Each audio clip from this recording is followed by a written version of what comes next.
Ils vont courir dans une faille pratiquée pour eux dans la banquise du pôle Nord. Hervé et Philippe, deux sportifs du Calvados, s'apprêtent à participer à un marathon de l'extrême. Température très en dessous de zéro, vent glacial et en plus, ils seront à portée de pattes des ours.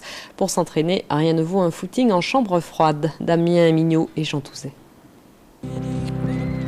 Hervé et Philippe peaufinent leur préparation sur la plage de Deauville. Le 5 avril, ils s'envoleront de l'île de Spitsberg en Norvège à bord d'un Antonov pour participer à leur premier marathon du pôle Nord, 42 km par moins 40 degrés. Pour ne rien laisser au hasard, tout est testé puis validé.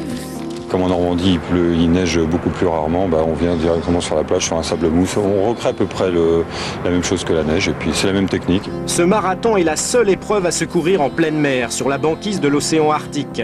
Faille dans la glace, blizzard, les conditions seront infernales, mais l'organisateur leur a donné quelques conseils pour éviter toute surenchère. L'organisateur nous a demandé de ne pas mettre ni de déodorant à base de menthol, pas de parfum fort, ni même de se laver les dents avec un produit mentholé, tout simplement pour ne pas attirer les ours. Comment résister à de telles températures et quels vêtements choisir pour éviter l'hypothermie? Jamais à court d'imagination, nos deux aventuriers ont trouvé le seul lieu, à Lisieux, où les ours polaires sont comme des poissons dans l'eau.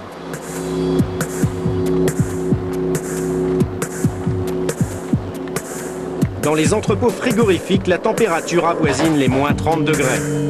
On est dans des entraînements de 2 heures, 2 heures et demie. Et puis d'ici 3 semaines, on veut rester 7-8 heures.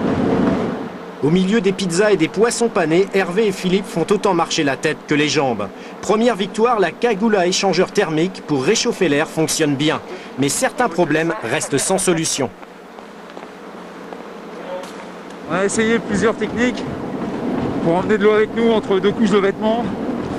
Alors l'eau elle arrive à pas geler, mais le tuyau d'alimentation pour amener à la bouche, lui il gèle.